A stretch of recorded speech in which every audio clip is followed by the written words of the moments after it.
நெஞ்சில் குடியிருக்கும் ஐயோ சேனல் மாறி வந்துட்டேங்க. சரி கேமிங் தமிழ் வந்து ஜிடி லைஃப் வந்துட்டேன் அப்படிதான் சொல்லுவோம்னு நினச்சிங்க. No no no no no no. So இன்றைக்கி வந்து பார்த்தீங்கன்னா நம்ம ஜிடி லைஃப்பில் என்ன பார்க்க போகிறோம் அப்படின்னு கேட்டிங்கன்னா, நம்ம வீட்டில் வந்து பார்த்தீங்கன்னா ஒரு பார்சல் வந்து பார்த்தீங்கன்னா வெடிகுண்டு போட்டு போயிருக்காங்க. அந்த பார்சல் ஓப்பன் பண்ணலான்னு பார்க்கணும்னா நம்ம பசங்க வந்து பார்த்தீங்கன்னா பிடிச்சி கடிச்சு இழுத்து இருந்தாங்க. அப்படி கடிச்சு இழுத்து இருந்த அந்த ஃபோன் தான் வந்து பார்த்தீங்கன்னா இன்ஃபோனிக்ஸ் GT 30 Pro அப்படின்னு ஒரு ஃபோனு. ஸோ இந்த ஃபோனை தான் வந்து ஃபோனுன்றதால சரி பரவாயில்ல. ஸோ அப்படின்ற ஒரு ஃபோனு.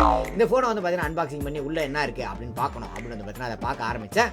சார் பெரிய டிஸ்பிளேவாக மாசாக கொடுத்துருந்தாங்க. இது ஒரு ப்ரொமோஷன் வீடியோ அப்படின்னு நினச்சிக்காதீங்க. நம்ம வீட்டுக்கு இது தனியாக ஒரு ப்ரொமோஷன் வீடியோ நம்ம பெரிய சேனலில் வரும். இந்த சேனலில் வந்து நம்ம ஜிடி லைஃப் சேனல் ஆச்சு அப்படியே போட்டுக்கிட்டு ஓட்டிக்கலாமே அப்படின்னு வந்து பார்த்தீங்கன்னா ஓட்டிக்கிட்டேன். சரி பெரிய டிஸ்பிளேவோட வந்து பார்த்தீங்கன்னா இதுக்கப்புறம் இந்த ஃபோன் தான் வந்து பார்த்தீங்கன்னா கேம் விளாட போகிறோம். உள்ளே என்னென்ன இருக்குது அப்படின்னு பார்க்கலான்னு பார்த்தா ஒரு கேஸ் கொடுத்துருந்தாங்க. ஸோ அந்த கேஸ் உள்ளே போட்டு பார்த்தேன். சரி ஓகே அது ஓகேவாக தான் இருந்தது. அதுக்கப்புறம் வந்து பார்த்தீங்கன்னா 45 வாட்ஸில் வந்து பார்த்தீங்கன்னா ஒரு சார்ஜர் பின் இருந்தது. மற்றபடி சொல்கிறது வேறு எதுவுமே கிடையாது. ஸோ இந்த ஃபோனை பற்றி ஃபுல் ரிவ்யூலாம் வந்து பார்த்தீங்கன்னா பெரிய சேனலில் வரும். இது ப்ரொமோஷனில் போய்